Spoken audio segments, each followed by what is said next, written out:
ඔත්තු කොත්තු. හොඳ වෙලාවට මෙහෙම හරි දෙයක් අරන් ආවා. අම්මද හදලා තියෙන පරිප්පු හොල්මස්. අනේ හරි ෂෝක් අයියයි නංගි. තක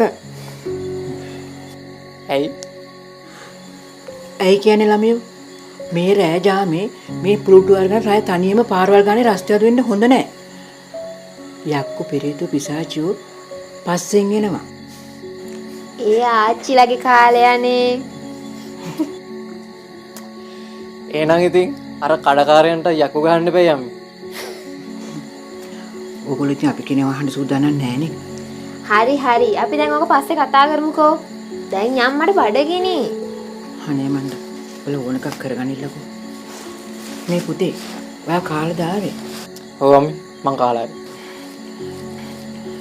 එහෙනම් ගිහින් ඇඟපත හොදන් බුදිය ගන්න. හරි අම්මි හරි. යම්. හරියට වාරු නැතුව ඇවිද ගන්න බැරි මැහැල්ලා. බෑ මට ඒක කරන්න බෑ. අයියේ මට බෑ.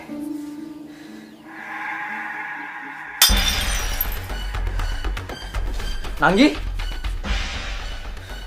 මේ මොකද්ද මේ? අය මේ තේ කෝප්පේ බිම දැම්මේ. අයියෝ කරපු දේ දැකලා මම බය වුණා. මං කරපු දේ? ඇයි මම මොකද කරේ?